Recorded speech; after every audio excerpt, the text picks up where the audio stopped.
His child and forever I am redeemed, redeemed, redeemed by the blood of the Lamb. Redeemed, redeemed, His child and forever I am. Sing them all.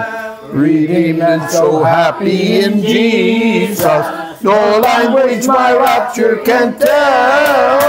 I know that the light of His presence with me doth continually dwell. Redeemed, redeemed, redeemed by the blood of the Lamb. Redeemed, redeemed,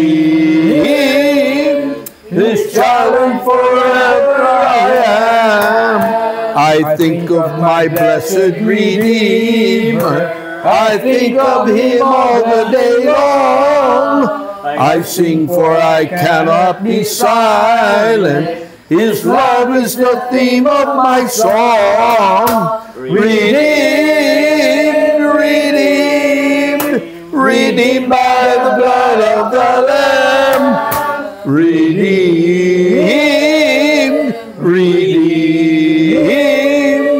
His child and forever I am. I know I shall see in His beauty the King in whose law I delight, who lovingly guardeth my footsteps and giveth me songs in the night. Sing it! Redeemed, redeemed, redeemed by the blood of the Lamb. Redeemed, redeemed, His child and forever I am. Amen. Risa, lead us in prayer. Yes.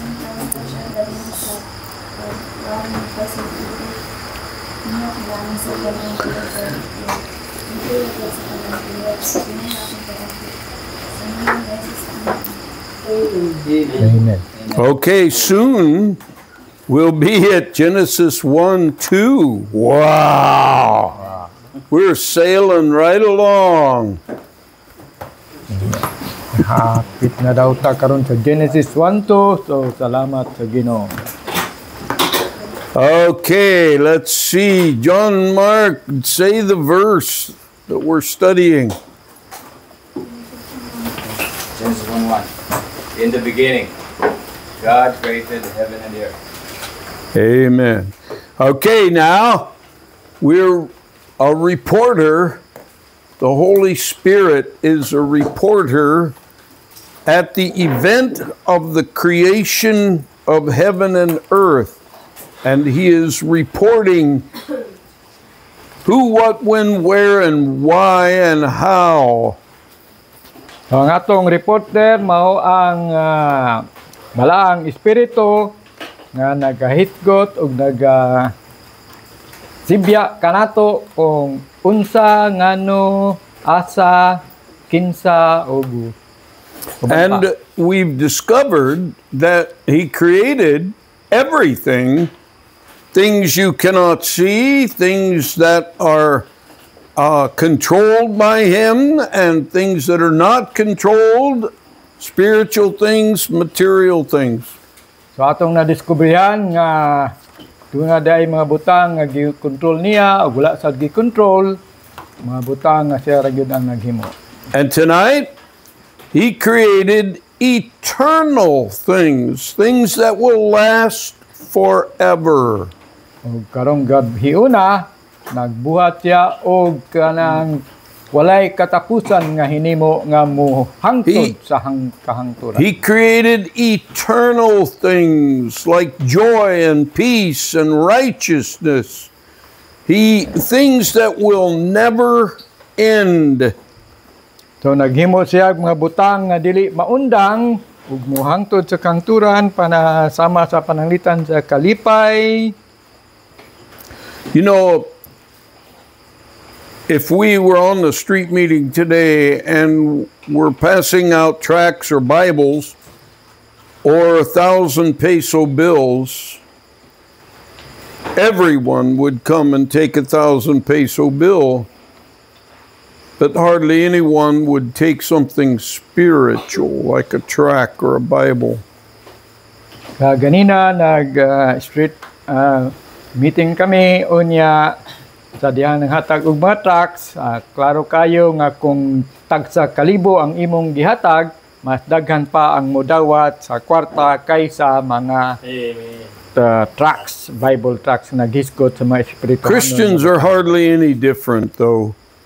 We have access to things that the world doesn't have, such as joy and peace and righteousness, things that will never end, and we choose to follow the flesh, the world, and the devil.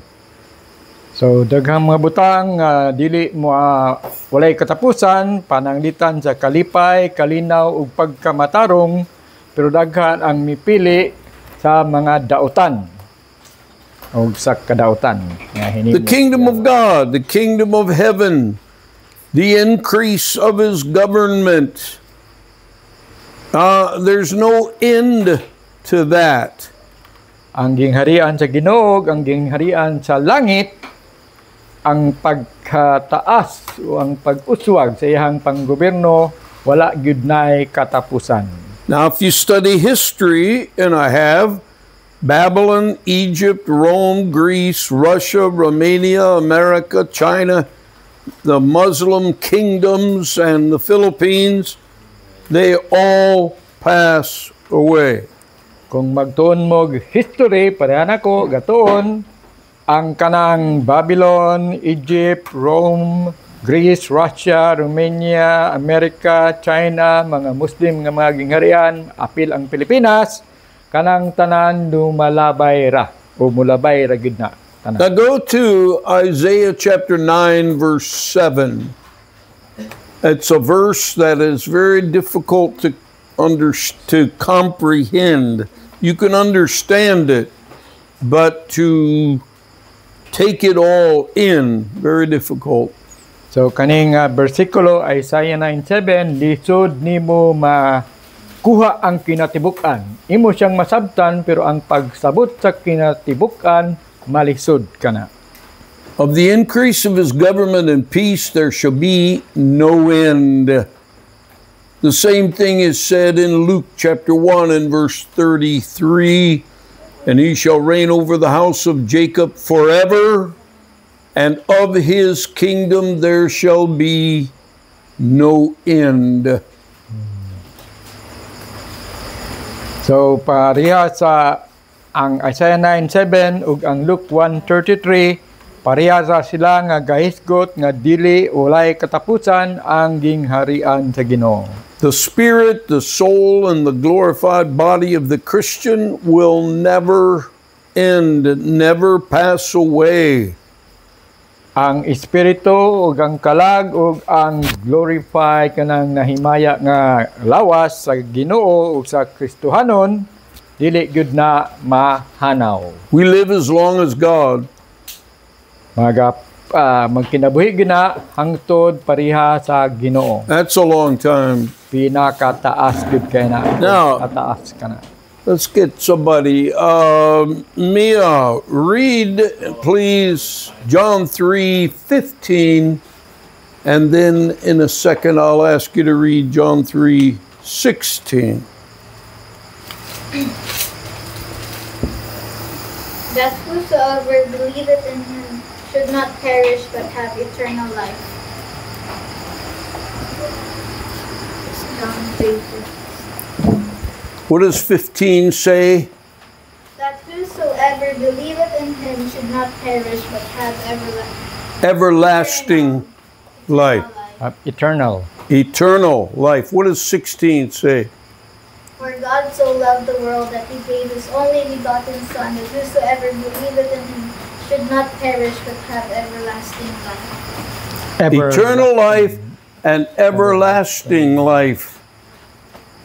Interesting. Actually, Eternal.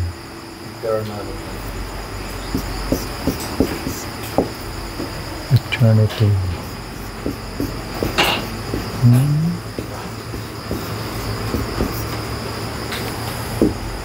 think of it this way. God interrupted eternity to create time. And we are in time. And at some point in time you were born, and at some point in time you will die. So, huna-huna parehaan eh. Nga naana ang walay katapusan, eternity. Naana siya daan. Gihimo sa Ginoo ang panahon, mao nang time. So, gi-insert ta niya sa kanang walay katapusan, eternity. So, huna-huna ang na tawo ka sa panahon aning time og namatay sad ka diha, kay mabuhi og mamatay man ka diha. Gi-insert lang sa Ginoo, wala gi-appeal lang. Na. Christ has eternal life. He gives eternal life.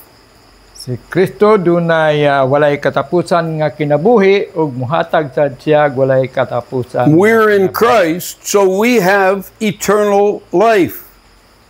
Kay naaman ta kang Kristo, so duna kitay kinabuhing walay katapusan. Eternal life goes both ways. Eternal life goes this way forever, and it goes this way forever. So ang kinabuhing walay katapusan mo adto bisag asa, paingon dito, paingon pikas. And in Christ, I have that. I go back to, in the beginning, God. I go before that. So para kang Kristo, ako pareha sa anang sa sinugdan o parehara sa bako sa padulong sa future. And in Christ, I go the other way. I'm seated together in heavenly places in Christ Jesus. I go all the way. There is no end. So sa kang Kristo, ako parehara sad nga moadto dito sa unahan, mugikan sa unahan kay anaa ako kang Kristo bisag asa walay. Hi guys, glad you're here. Now, everlasting life is a little bit different. Here I am in time, and I was saved in 1963, so that's when I joined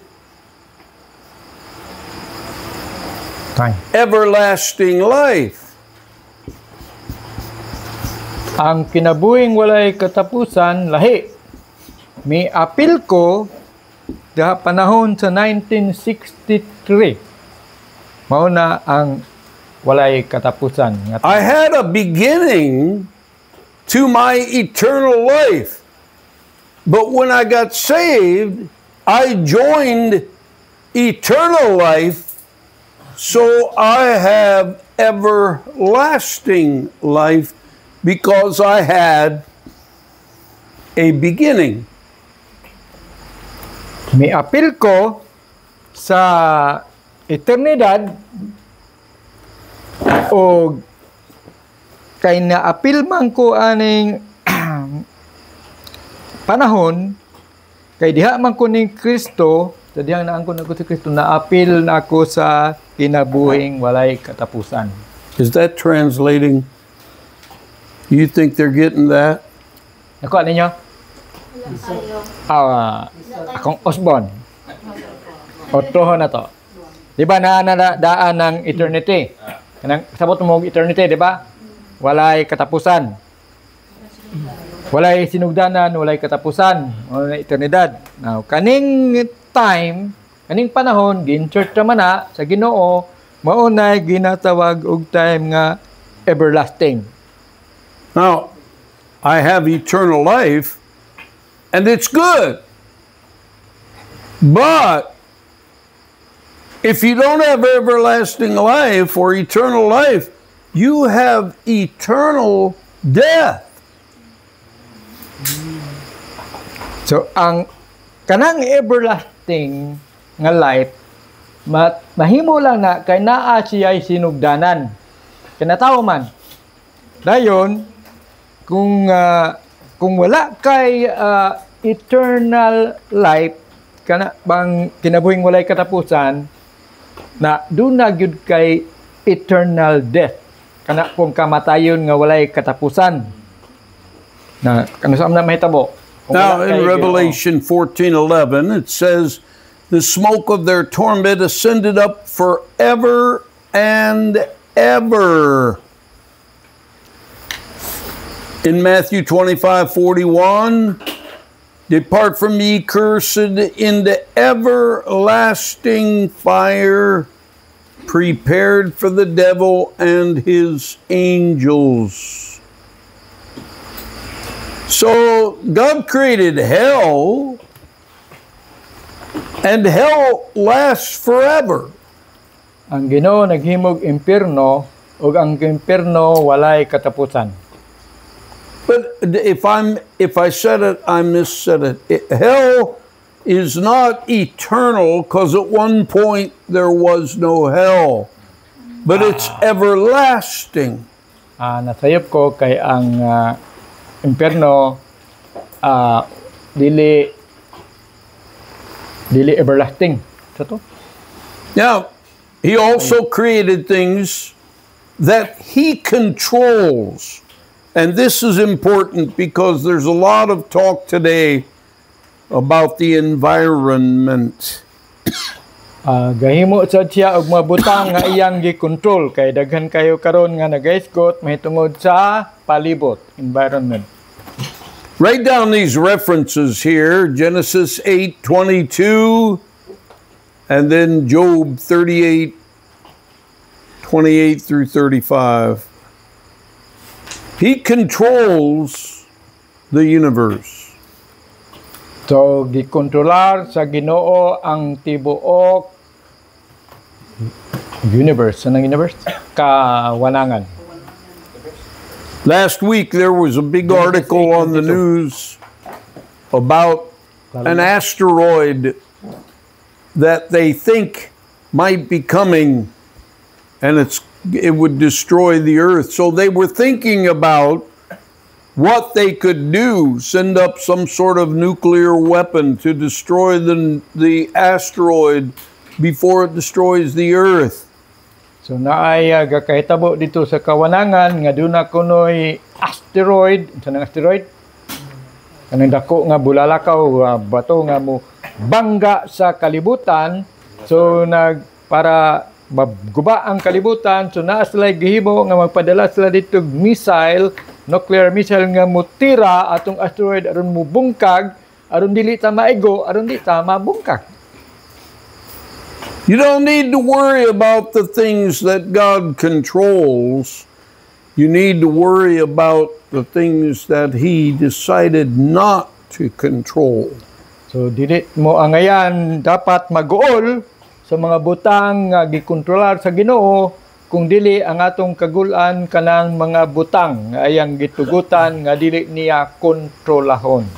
Hey, Mr. Scientist, the function of the universe is under God's control.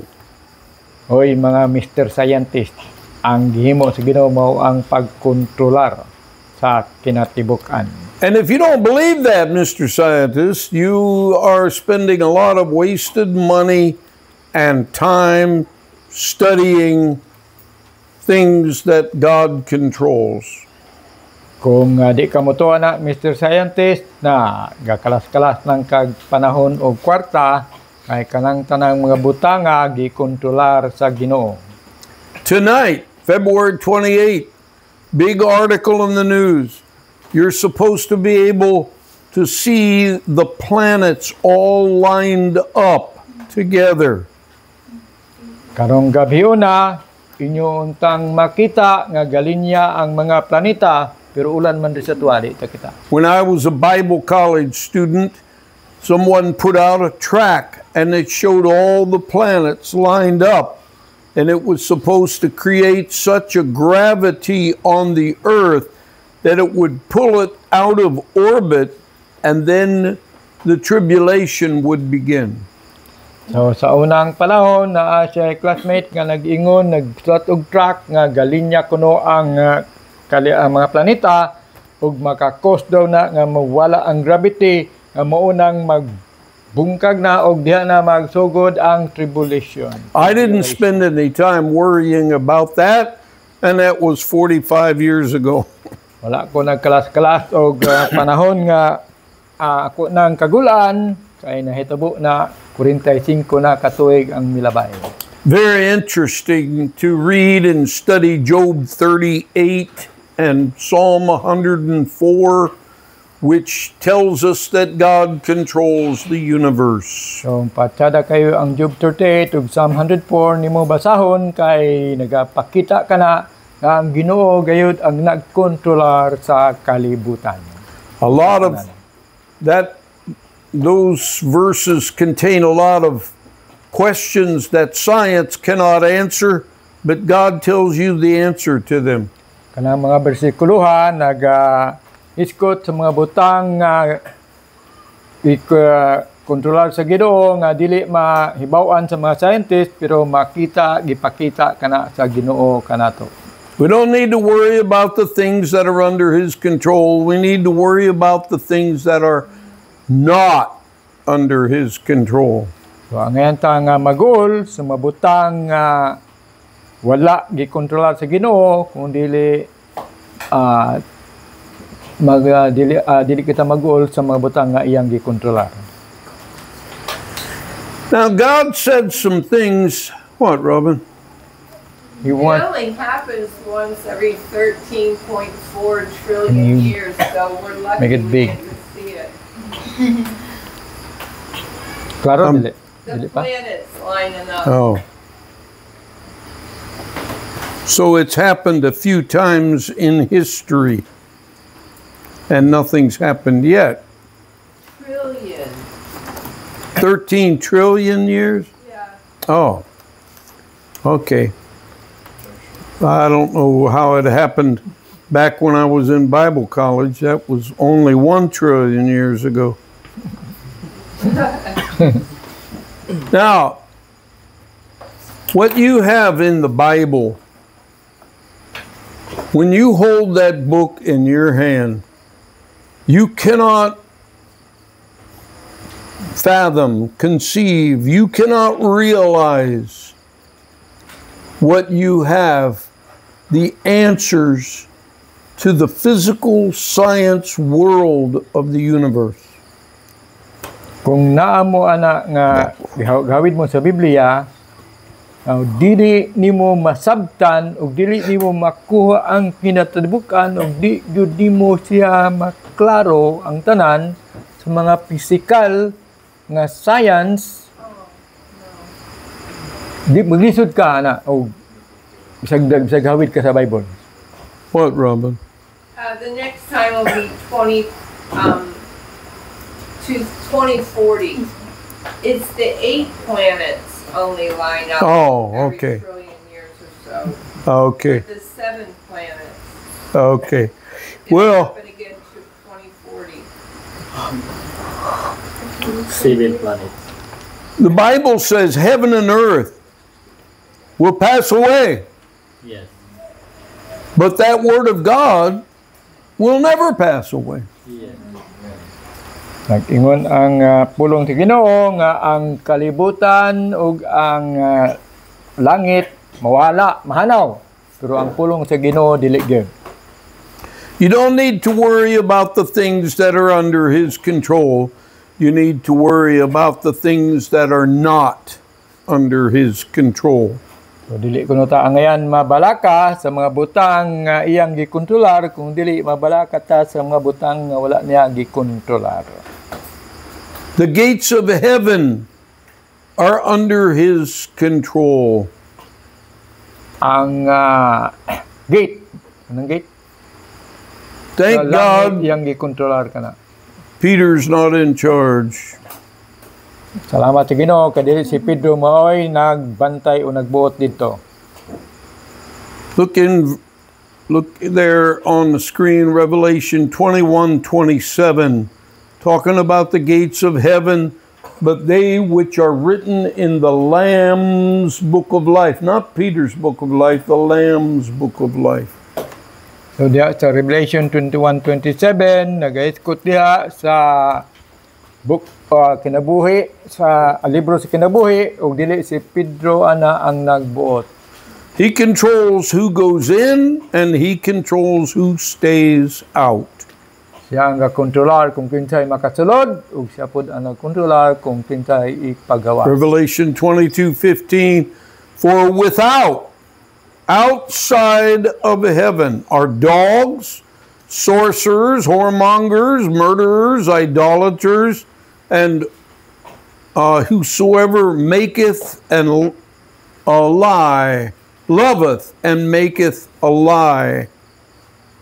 So that's who will be with you and who will be outside.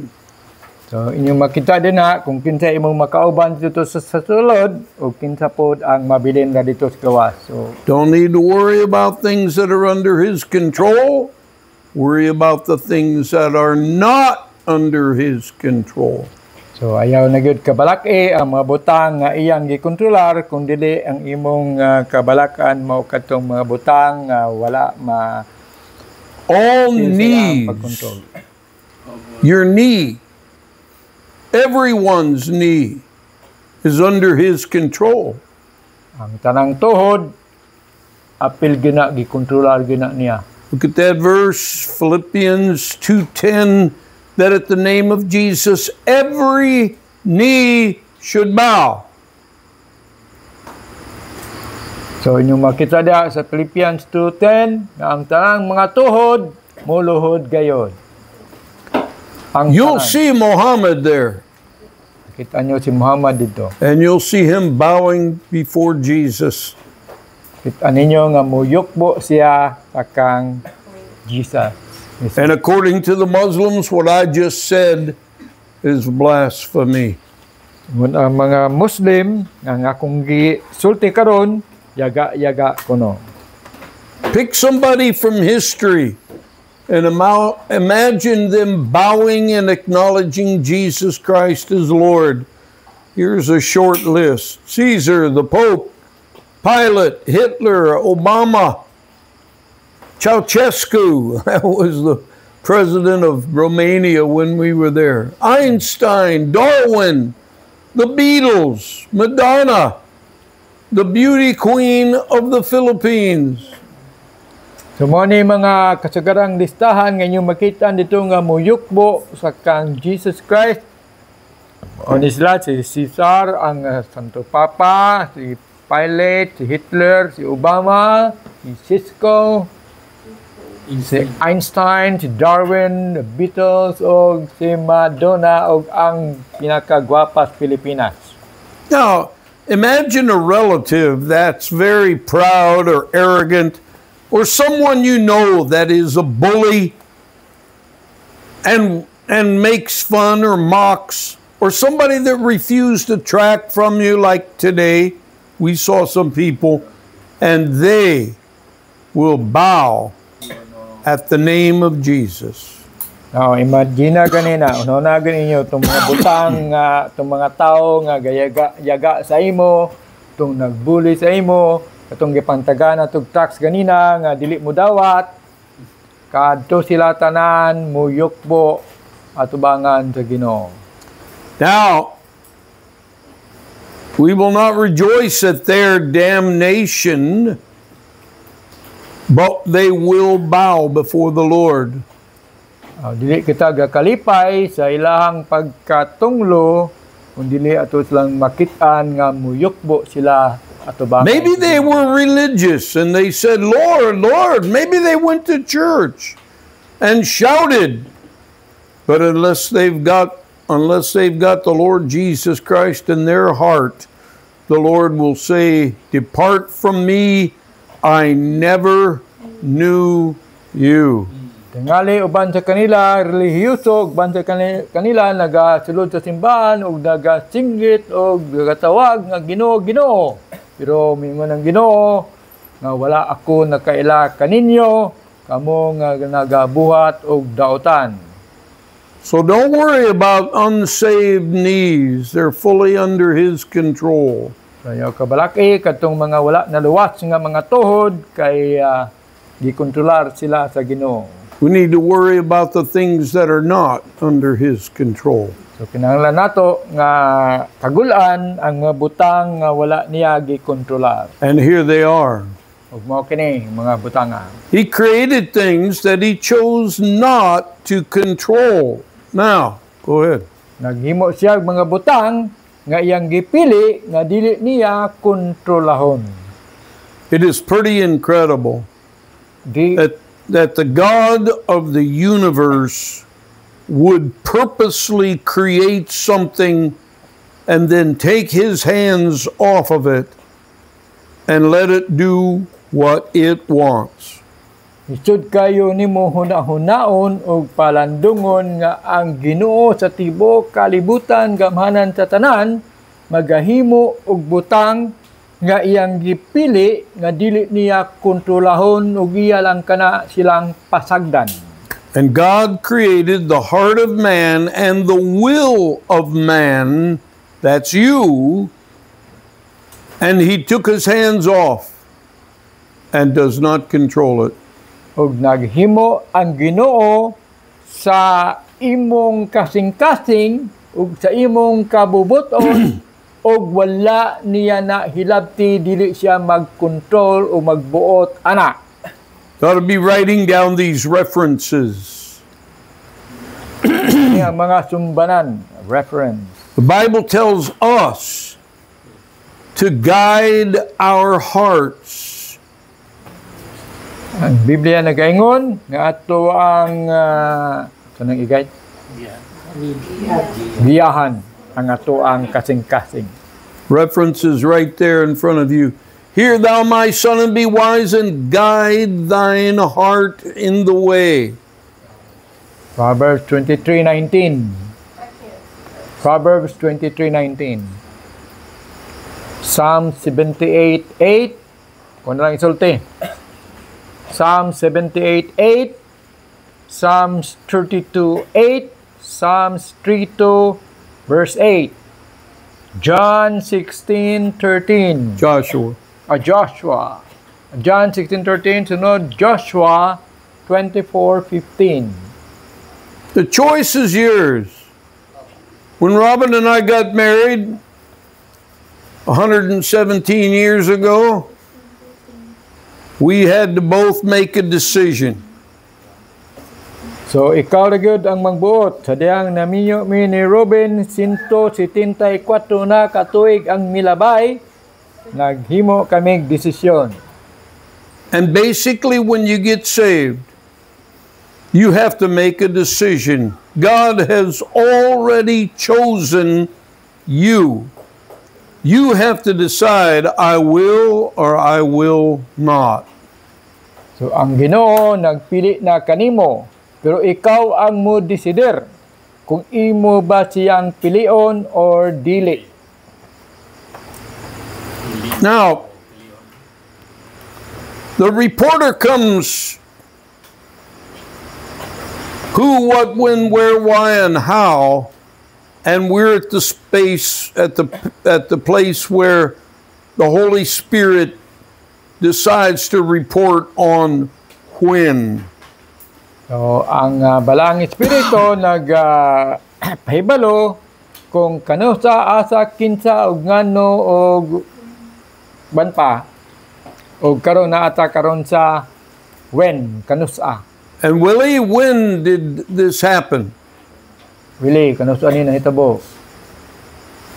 Isang pintuan. When our faith is being purified. No, in the beginning is the when. So, asa sinugdan mauna ang kanusa. And we've already drawn time and eternity. So in the beginning of the work of his physical creation, and I like this, in the beginning of his story, history, his story, history. So kung ang kanusa giganahan ko ani nga sa sinugdan ang iyang istorya kanang his si Jesus na HIS story ang istorya. So siya ang sinugdan. It's a mystery to scientists and to people that are not Bible believers. It's a mystery. When did time begin? And even a bigger mystery, when will time end? Everybody in the world talks about that. So kasagaran daghan kayo nga galisod ug gunahuna kung kanus-a misteryo para sa ilaha, kanus-a gasugod ang panahon. Ug labaw pa gayud nga misteryo kung kanus-a mahuman. And the Bible tells you the answers to those in Revelation chapter 10 and verse 6. And swear by him that liveth forever and ever, who created heaven and the things that are therein, and the earth and the things that are therein, and the sea and the things that are therein, that watch it, there should be time no longer. So diha sa Revelation 10:6, gipamulong na diha og nahibaw na daan sa Biblia kanus-a maundang o matapos kining tanan. Revelation 10:6. Now, is it possible that that phrase in the beginning that anything could have happened before that? So posible ba nga kanang sa sinugdan ang tanan pwede mahitabo sa wala pa na mahitabo? And the answer is no. Ang tubag dili. In the beginning, before the fall of man, in the beginning, before darkness, in verse 2, in the beginning, before Calvary, in the beginning, before you were born, before you chose sin, before he suffered because of that, because you suffered, or before you suffered because of your choice of sin. So muna sa mga sa sinugdan, sa wala pa na hulog ang tao sa sala, sa sinugdan wala pa ang kangit-ngit sa verse 2, sa sinugdan wala pa ay kalbaryo, sa sinugdan wala pa ka na tao ug mopili nga ikaw makasala ug nag-antos nag-suffer sa mga butang nga imong gipili. In the beginning, before any of these, God was there. So sa sinugdan, sa wala pa ni tanang mga butanga, nadaan ang Ginoo. This ought to be a comfort to you. So dapat gakalipay katana. God knows what he's doing. He was there. Ang Ginoo kabalo na daan sa iyang gibuhat kay naa na siya daan. And when it all goes away, God's still there. Kung mga wala na tanan, mahanaw na tanan, naaga pabilin gapon ang Ginoo. God knows the truth. He was there in the beginning. He saw it. Ang Ginoo nakabalos kamaturan kay naaman siya daan sa sinugdan og nakabalo siya na. Job says, my record is on high. He's seen everything that you've done. He was there. Ngun si Job, ang ako ang talaan tuwa sa ibabaw. Siya nakakita sa tanan sa sinugdan. It's hard to imagine in the beginning, and there was nothing there except the Lord. Ipaningkamutan ako sa paguna-una nga sa sinugdan, wala pa'y butang, pero naanadaan ang Ginoo. Now the Bible talks about the counsel of God. the Trinity got together and decided some things.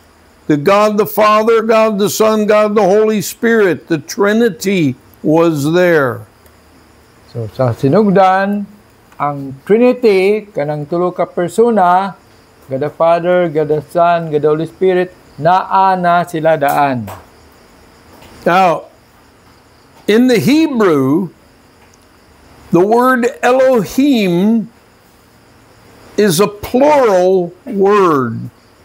Sa Hebrew, kanang pulong nga Elohim, plural na, meaning daghan na sila. No problem. In the beginning, God. In the Hebrew, it actually says, in the beginning, gods. 3, Father, Son, and Holy Spirit. So sa Hebrew, kanang in the beginning God, kung sa Hebrew na nimo basahon, in the beginning gods. So daghan, tulo.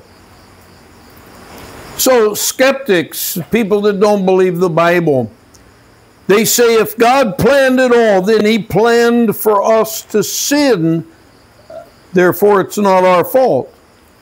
So ang kanang mga dili mo to Ginoo, skeptics, ingon sila nga giplano na diay sa Ginoo ang tanan, so giplano po diay sa Ginoo nga kita makasala. So dili na nato sala o sayop. That's one of the things that God decided not to control. He put that in your free will. So mao kanay mga butang nga wala gikontrolar sa Ginoo kay gibutang kana niya kanimo uban sa imong kabubuton, free will. He knew that you would fail and He knew that you would sin. That's Adam and that's you, but He did not plan on you sinning. So kabalo siya nga ikaw makasala, kabalo siya nga ikaw mapakyas, pero wala na niya gipili, wala niya na ikaw gipili nga ikaw magpakasala. Wala niya giplano.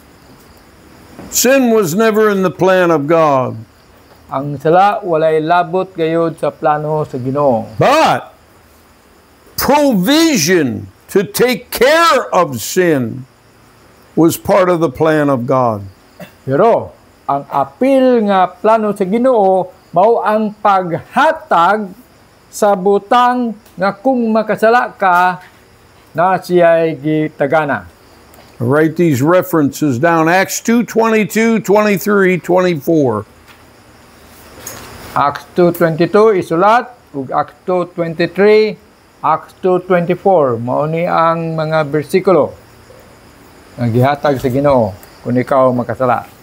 Ye men of Israel, hear these words. Jesus of Nazareth, a man approved of God among you by miracles and wonders and signs which God did by Him in the midst of you, as ye yourselves also know, Him being delivered by the determinate counsel, watch it, and foreknowledge of God, ye have taken, and by wicked hands have crucified and slain Him, whom God raised up, having loosed the pains of death, because it is not possible that He should be holden of it.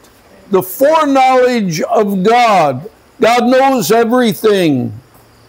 So kanang foreknowledge of God, kanang sa wala pa, kanang iyan ang nahibaw-an daan tanan. So nakabalo na ang Ginoo unsa gyud mahitabo. Foreknowledge, nahibaw-an ng daan.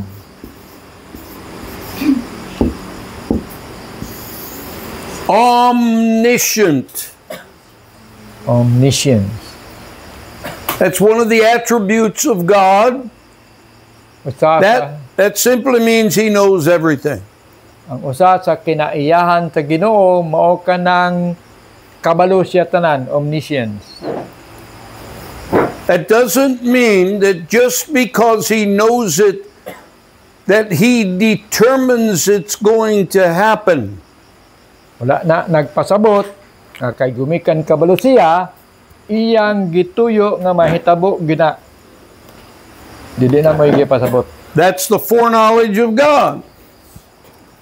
Maunay nahibaw-an na niya tanan sa Ginoo. We studied Calvinism last week, and God knew in advance, probably before the foundation of the world, He knew who would be saved and who would reject Jesus Christ. But He did not determine that that would happen that way.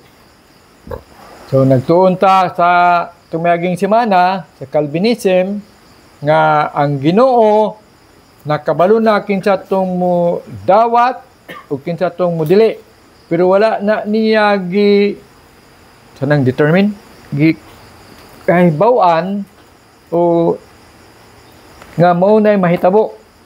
To ano ba to? When did that happen, Yuli? When did that happen? In the beginning. Correct.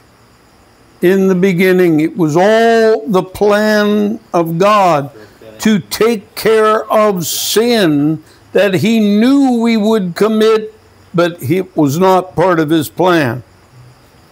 So sa sinugdan, apil na gyud sa Ginoo nga kabalo siya nga makasalata, pero wala na apil siya ang mga plano. Naghatag siya og But I have a question you don't quite understand. pupunta na sa mabikin sa itong kain ninyo sabtan para itong ibalik. Kritik yung brightan nyo, digid mo mga tana. Okay, you ought to write these Hey, one references. question, sir, here. Eternal o everlasting. Eternal and everlasting. What's the difference? What's the difference? Yeah. One has a beginning, but will never end. And eternal has no beginning and no end. So, ang eternal, walay sinugdanan, walay katapusan. Ang everlasting, na ay sinugdanan, walay katapusan. Nasabtan? Usbon ako, di na? Good. Now, were you here when I explained that, or? It's me. I know that already. I try to help others. Okay, thank you. Thank you. Nasabtan ninyo? Kato? Yes. Eternity, everlasting? Sa diferensya? Sure ka? Sure mo? Tungos mo na. Ang eternity, eternal, walay sinugdan, walay katapusan. Ang everlasting na ay sinugdan ug walay katapusan. Everlasting. Kay nataw mo man ang nasa time, nataw man ka. Kung maanha ka sa Ginoo, ma-in Christ ka, pwede kang wala kay katapusan. Everlasting. That's how you will have everlasting life in God. Kung to ka mo nang sa John 3:16, whosoever believeth in Him will have everlasting life. Kaya ang eternal, wala ay katapusan, wala ay sinugdan, wala ay katapusan, na nadaan ang Ginoo. Kanang eternity, oh. Kita kay gi-insert man ta, nata sa everlasting life. Naman tayo sinugdan, kay matawo man ta. Pero makaangkon ka kinabuhing walay katapusan kung mutuo ka sa Ginoo kang Jesus Christ. Mao nang John 2:16, mao nang everlasting. Kay gi-insert naman ang everlasting, time na. Pinanandaan ang eternity, gi-insert ang time. Mao na. May parenthesis. I ought to write these references down, Hebrews 10:5 through 10:14. Read them in your own time, but I'll read just one to give you an idea. So naay mga bersikulo diri nga Hebrews 10 taman sa 20 tama 25 14. 14 5 to 14 kamo na lay basa kun ako'y basahon diri nga isa lang para tagaan mo isa ka ehemplo. Now Hebrews 10:5 says, wherefore when he cometh into the world, he saith, sacrifice and offering thou wouldest not, but a body hast thou prepared me. So God prepared for the taking care of the problem of sin, but He did not prepare you to sin. So ang Ginoo di ay nag-andam na daan kung ikaw makasala. So, wala siya gaandam nga magpakasala ka. When did He do this? In the beginning. The plan of God before the foundation of the world. In the foreknowledge of God. Kanusa na nahitabo, kanang kanusa sa sinugdan ang plano sa Ginoo sa wala pa matukod ang kalibutan, maunay iyang foreknowledge nga nahibaw-an na niya daan. Now before you cursed Him and rejected Him and despised Him, and we're all guilty, before that happened, God had already planned your salvation. No, sa wala pa nimo gitunglo, gibalibaran o gikasilagan ang Ginoo, kanang gikasilagan, gikasukan, gikapungtan. Kabalo na ang Ginoo na, mao nang gaandam siya og kaluwasan. It's like a good parent that would Yes. take his child into his arms and say, honey, I knew you were going to do that, so I've already taken care of it. So pareha daw sa usa ka anak nga nakasala, mingon ang ginikanan nga anak, kabalo ko daan nga imo ginang buhaton, pero ako ana nang giatiman. Ipasaylo na kanako. O ginana ba? Pareha sa imong mama nga bisag daghan na kagsala gipalangga lang kaghapon. It's almost time. Yeah.